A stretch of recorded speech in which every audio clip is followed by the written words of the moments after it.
الرحمن الرحیم۔ زمانہ قدیم میں ایک ایسی بستی تھی جسے لوگ ٹھگوں کی بستی کے نام سے جانتے تھے۔ یہ بستی ایک دور دراز جنگل کے بیچوں بیچ واقع تھی اور یہاں تک پہنچنا بہت مشکل تھا۔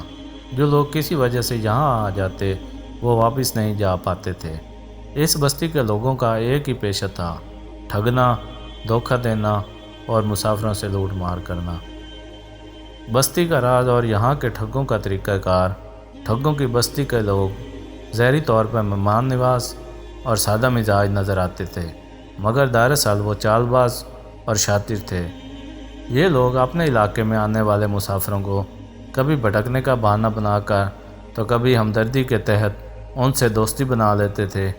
جیسے ہی مسافر ان کے چکر میں آتے، یہ لوگ ان کا سامان لوٹ لیتے اور بعض اوقات انہیں نقصان پہنچا کر جنگل میں چھوڑ دیتے۔ ایک نیک مسافر کی آمد۔ ایک دن ایک نیک دل مسافر کا گزر اس بستی سے ہوا۔ اس مسافر کا نام احسان تھا اور وہ ہمیشہ اللہ پر توکل کرنے والا اور دیانتدار انسان تھا۔ احسان اپنی منزل کی طرف جا رہا تھا کہ راستہ بھٹک گیا اور ٹھگوں کی بستی پہنچ گیا۔ بستی کے لوگوں نے جیسے ہی اسے دیکھا وہ فوراً اپنے منصوبے بنانے لگے۔ ٹھگوں کی چال۔ بستی کے ایک رہنما جس کا نام رشید تھا نے احسان کو دیکھا اور سوچا کہ یہ اچھا موقع ہے۔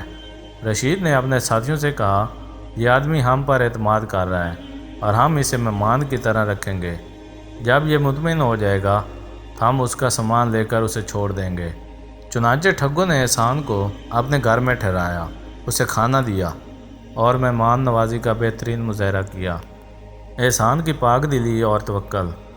احسان نے ٹھگوں کی بستی میں لوگوں کے چلاک چہروں کو دیکھ کر کوئی شک نہیں کیا، بلکہ اس نے انہیں اپنے دوست سمجھا اور ان کے ساتھ اچھے سلوک کا مظاہرہ کیا۔ رات کو احسان نے اللہ کے حضور دعا کی کہ وہ اس کی مدد کرے اور اسے ہمیشہ کی طرح اپنی حفاظت میں رکھے۔ ٹھگوں کا منصوبہ بندی اور احسان کی سادگی۔ رات گزرنے کے بعد رشید اور اس کے ساتھیوں نے فیصلہ کیا کہ احسان کے سامان کو صبح ہوتے ہی لوٹ لیں گے اور اسے جنگل میں چھوڑ دیں گے۔ وہ خوش تھے کہ احسان نے ان پر مکمل اعتماد کیا ہے۔ صبح کے وقت رشید اور اس کے ساتھی احسان کے کمرے میں گئے اور اس کا سامان لوٹنے کی کوشش کرنے لگے۔ اللہ کی مدد اور معجزہ۔ جب رشید نے احسان کا سامان کھولنے کی کوشش کی تو اچانک اس کے ہاتھوں میں ایک شدید درد ہونے لگا۔ رشید نے اپنے ساتھیوں کو پکارا لیکن ان کے ہاتھ بھی حرکت کرنے سے قاصر ہو گئے۔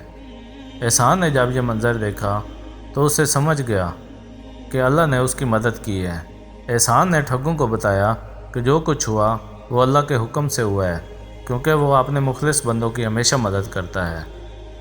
ٹھگوں کی تاباں اور ہدایت۔ احسان کی باتیں سن کر رشید اور اس کے ساتھیوں کے دل پگھلنے لگے۔ انہوں نے اپنی زندگی کے گناہوں پر ندامت محسوس کی اور احسان سے معافی مانگی۔ انہوں نے اس کے سامنے توبہ کی اور وعدہ کیا کہ وہ آئندہ کسی کو دھوکہ نہیں دیں گے۔ ٹھگوں کی بستی میں انقلاب۔ اس واقعے کے بعد ٹھگوں کی بستی میں ایک انقلاب آ گیا۔ احسان کی سچائی اور اللہ پر بھروسے نے ان ٹھگوں کے دلوں کو بدل دیا۔